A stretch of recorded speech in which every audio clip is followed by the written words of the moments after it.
Right నమస్తే welcome to signal TV Jubilee elections ప్రచారంలో భాగంగా నిరుద్యోగులు అయితే మరి ఎలక్షన్ కూడా వచ్చినప్పటి నుంచి కూడా ప్రచారం చేస్తున్నారు మరి 2 రోజులకి ఎలక్షన్ ఉందని చెప్పేసి ఉన్నప్పుడు కూడా ఇప్పుడు అర్ధనగ్నంగా అటు ప్రచారాలు కొనసాగించారు అదే విధంగా ఇప్పుడు అరగొండ రూపంలో కూడా ప్రచారాలు కొనసాగిస్తున్న పరిస్థితి ప్రస్తుతానికి మనతో పాటు నిరుద్యోగులు ఉన్నారు ఒకసారి మాట్లాడే ప్రయత్నం చేద్దాం అన్న చెప్పండి అసలు ఈ ప్రచారాలు అయితే మీరు మొన్న అర్ధనగ్నంగా కూడా ప్రచారం చేశారు ఈ రోజు అరగొండతో ప్రచారం చేస్తున్నారు ఏం చెప్పాలనుకున్నారు అసలు ప్రభుత్వానికి మేము జుట్టు కత్తిరిస్తున్నామంటే ఇవాళ మేము జుట్టు కత్తిరించుకోవడం కాదు ఈ ప్రభుత్వం యొక్క అహంకారాన్ని కత్తిరిస్తున్నాం ఎందుకంటే ఇప్పటికన్నా అహంకారం తగ్గించుకొని ఇప్పుడు కన్నా నిరుద్యోగులకు ఇస్తున్న 2 లక్షల ఉద్యోగాల గురించి కావచ్చు జీవో నంబర్ 46 కావచ్చు జీవో నంబర్ 29 కావచ్చు ఈ జీవోలు వెంటనే రద్దు చేసి 2 లక్షల ఉద్యోగాలు వెంటనే ఈ రాష్ట్ర ప్రభుత్వం రిలీజ్ చేయాలి అదేవిధంగా మీరు ఏ విధంగా అయితే ఈ రాష్ట్ర ప్రభుత్వంలో అబద్ధ హామీలతో అబద్ధపు మోసాలతో ఈ తెలంగాణ రాష్ట్రంలో మీ కాంగ్రెస్ ప్రభుత్వం వచ్చి ఇవాళ 4 కోట్ల మంది ప్రజల్ని మోసం చేసిండ్రో అన్ని మోసాలపైన మీ యొక్క ప్రతి ఒక్క పనిపైన మేము ప్రశ్నిస్తూనే ఉన్నాం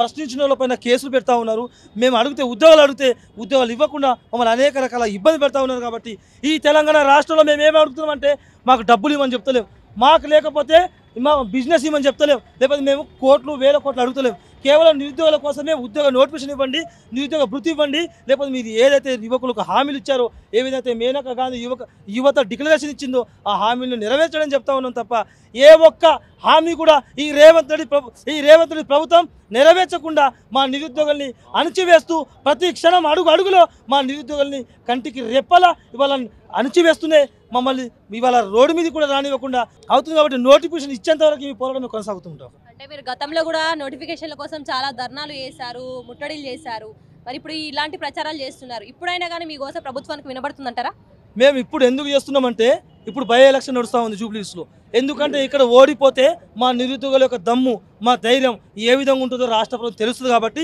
ఇక్కడ ఓడగొట్టడానికి కోసం ఇక్కడ మేము ప్రతి గ్రామంలో ప్రతి ఇంటికి వెళ్తున్నాం కాబట్టి ఓడిపోతేనే మా నిరుద్యోగుల్ని తెలుస్తుంది కాబట్టి ఖచ్చితంగా రాష్ట్రంలో రేవంత్ రెడ్డి ప్రభుత్వం తెలుస్తుంది ఉద్యోగాలు ఇవ్వాలి ఇవ్వకపోతే స్థానిక సంస్థలు ఎంపీటీసీ జడ్పీటీసీ ప్రతి ఒక్కరు తిరిగి ఇవాళ డిపాజిట్ కూడా రానివ్వకుండా చేస్తాం అక్కడ మీరు బీఆర్ఎస్ని గెలిపించాలని చెప్పేసి ప్రయత్నాలు చేస్తున్నారా మేము బీఆర్ఎస్ని గెలిపించాలని ఎక్కడ కూడా ప్రయత్నం చేయలేదు మాకు బీఆర్ఎస్ తోటి అవసరం కూడా లేదు ఎందుకంటే నిరుద్యోగులకు విద్యార్థులకు మా పెద్ద శత్రువు అయినటువంటి బీఆర్ఎస్ కూడా మమ్మల్ని 10 సంవత్సరాలు మోసం చేస్తేనే కడుపు మంటతోటి బయటకు వచ్చి ఊరు తిరిగి బస్సు యాత్రలు చేసి మేము ఆ బీఆర్ఎస్ ప్రభుత్వాన్ని ఒడగొట్టి ఇవాళ కాంగ్రెస్ ప్రభుత్వాన్ని గెలిపించడం కాబట్టి కాంగ్రెస్ ప్రభుత్వం నిలబడ్డాం కాబట్టి అందుకోసం మేము ప్రజాపాలన చెప్తే ఈ కాంగ్రెస్ ప్రభుత్వం మేము గెలిపించడం కాబట్టి ఇప్పుడున్న రాష్ట్రంలో కాంగ్రెస్ ఉంది కాబట్టి బీఆర్ఎస్ లేదు కాబట్టి మాకు కేవలం మేము ఇక్కడ రేవంత్ రెడ్డిని అడుగుతాం తప్ప మాకు బీఆర్ఎస్ ప్రభుత్వం కావచ్చు లేకపోతే బీజేపీ ప్రభుత్వంతో కావచ్చు లేకపోతే ఏ ప్రభుత్వం మా సంబంధం లేదు కేవలం నిరుద్యోగులతో మాత్రమే మా పోరాటం కోసమే 30 లక్షల మంది నిరుద్యోగుల కోసం మేము పోరాటం చేస్తున్నాం మేడం ఇప్పుడు మీరు ఇక్కడ ఉన్న ప్రజలను అయితే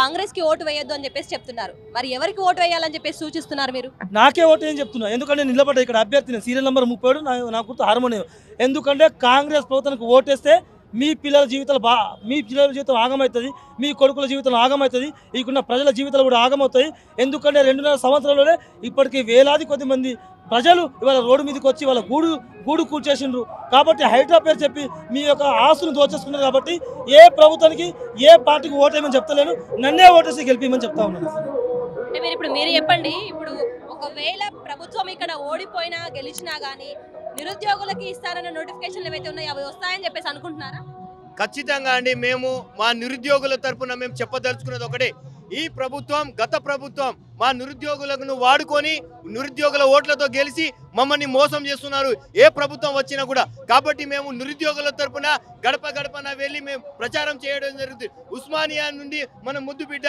కాశీనాథ్ హార్మోనియం గుర్తుకు ఓటేసి భారీ మెజార్టీతో గెలిపాలని జూబ్లీ హిల్స్ లో గడపన ప్రచారం చేస్తున్నాం ఇక్కడ జనాలు చూస్తే పాపం ఎంత కష్టం అనుభవిస్తున్నారంటే వాళ్ళకు ఏదైనా కానీ ఇప్పటికీ రైతు బంధు కానీ రైతు రుణమాఫీ కానీ 2 లక్షల ఉద్యోగాలు నిరుద్యోగ ప్రత్యే 5 చాలా డిమాండ్లతో ఇక్కడ పాపం ఏది కూడా నెరవేర్చలేదు ప్రజలు చెప్పుకుంటున్నారు కాబట్టి మేము చెప్పదలుచుకున్నది ఒకటే హార్మోనియం గుర్తుకేసి మీ అమూల్యమైన ఓటు వేసి గెలిపాలని ఆశిస్తున్నాం గత ప్రభుత్వంలో కూడా మీకు నోటిఫికేషన్లు అనేవి రాలేవు మరి గత ప్రభుత్వంలో ఎలక్షన్స్ టైంలో ఇలాంటి నిరసనలు ఎందుకు మీరు తెలపలేదు నిరుద్యోగుల తరపు నుంచి గత ప్రభుత్వం ఇవ్వనందుకే మేము బస్సు యాత్ర చేసి గడపన వెళ్ళి కాంగ్రెస్ ప్రభుత్వాన్ని మేము తెచ్చుకున్నాం ఇక్కడ వాస్తవంగా చెప్పాలంటే కాంగ్రెస్ ప్రభుత్వం అధికారంలో ఉందంటే ఇక్కడ రైతులు నిరుద్యోగులు ఉద్యోగస్తుల వల్లనే ఈ కాంగ్రెస్ ప్రభుత్వం ఈ అధికారంలో వచ్చింది మరి కాంగ్రెస్ ప్రభుత్వం చూస్తే మేము బీఆర్ఎస్లకు కూడా గత ప్రభుత్వం ఇంటింటికి ఒక ఉద్యోగం అన్నారు.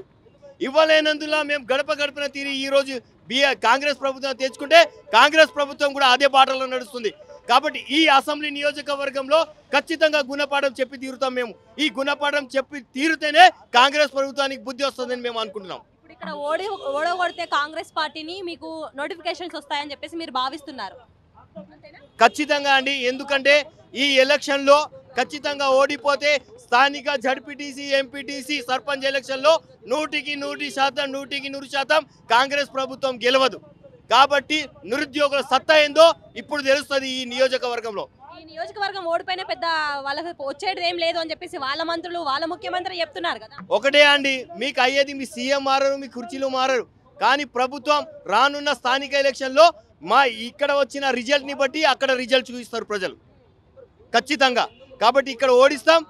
గ్రామాలలో యువతల చైతన్యం తీసుకొచ్చి నిరుద్యోగుల పక్షాన, రైతుల పక్షాన ప్రతి ఒక్క నిరుద్యోగ చైతన్యం తీసుకొచ్చి కాంగ్రెస్ ప్రభుత్వం పత్తా లేకుండా చేస్తాం రాను. ఇప్పుడు ఇక్కడ ప్రచారం చేయడానికి బీఆర్ఎస్ పార్టీ మీకు మద్దతు ఉంది నిరుద్యోగులకి అని చెప్పేసి ఒక ప్రచారం జరుగుతుంది, ఏం చెప్తారు? ఒకటే అండి, మాకు ఎవరితో సంబంధాలు లేవు. మేము ఈరోజు పాపం నిరుద్యోగులు ఉస్మానియా యూనివర్సిటీ నుండి, స్టడీ హాల్ నుండి పాపం స్వచ్ఛందంగా వాళ్ళు డబ్బులు పెట్టుకొని ఇక్కడ వస్తున్నారు. మీకు ఇంత డౌట్ ఉంటే మా అకౌంట్ నంబర్ ఇస్తాను, మీరే చెక్ చేసుకోండి. మీకు ఏమైనా డౌట్ ఉంటే, అనుమానాలు ఉంటే. ఉదాహరణ, నేను కూడా ఇప్పుడు బట్టి విక్రమార్తో పాదయాత్ర చేసిన కాంగ్రెస్ ప్రభుత్వం ఉన్నప్పుడు సిరికొండ మండలంలో. ఇప్పుడు నేను కూడా కాంగ్రెస్ మనిషి అయిపోతానా? నిరుద్యోగుల పక్షాన పోరాటం చేస్తున్నాం. మేము ఎవరికి తొత్తులం కాము. మేము నిరుద్యోగుల పక్షాననే పోరాటం చేస్తాం. ఇది మాత్రం వాస్తవం. సో మొత్తానికి కూడా నిరుద్యోగులు ఏదైతే జూబ్లీ హిల్స్ లో ఎలక్షన్ కోడ్ వచ్చినప్పటి నుంచి కూడా ఇక్కడ ప్రచారాలు కొనసాగిస్తున్న పరిస్థితి. మరి గతంలో కూడా ఇటు అర్ధనగ్నంగా ప్రచారాలు కొనసాగించారు. మరి జాబ్ క్యాలెండర్ పేరిట కూడా జాబ్ బాకీ కార్డ్ అని చెప్పేసి కూడా ఆ యొక్క ప్లకార్డ్ని పట్టుకొని కూడా నిరసనలు వ్యక్తం చేసిన పరిస్థితి జూబ్లీ హిల్స్ నియోజకవర్గంలో. ఈ రోజు అయితే ఇటు అరగుండుతోటి ప్రచారం చేస్తున్నారు. కాంగ్రెస్ పార్టీకి ఎవరు కూడా ఓటు వేయద్దు, మాకు అధికారంలోకి వచ్చిన వెంటనే కూడా 2 లక్షల ఉద్యోగాలు ఇస్తారని చెప్పిన మాట అయితే కాంగ్రెస్ ప్రభుత్వం మర్చిపోయింది. మళ్ళీ ఇప్పుడు ఎలక్షన్ సందర్భంగా ఒక నియోజకవర్గం కావచ్చు, ఏదైనా కావచ్చు, ఈ యొక్క నియోజకవర్గంకి వచ్చి ఓట్లు అడుగుతున్న పరిస్థితి. కాబట్టి ఎవరు కూడా కాంగ్రెస్ పార్టీకి ఓటు వేయొద్దని చెప్పేసి కూడా చెప్తున్న పరిస్థితి. ఎవరి ప్రశ్న మహేష్తో, శైలజ, సిగ్నల్ టీవీ, బోరపట్ట.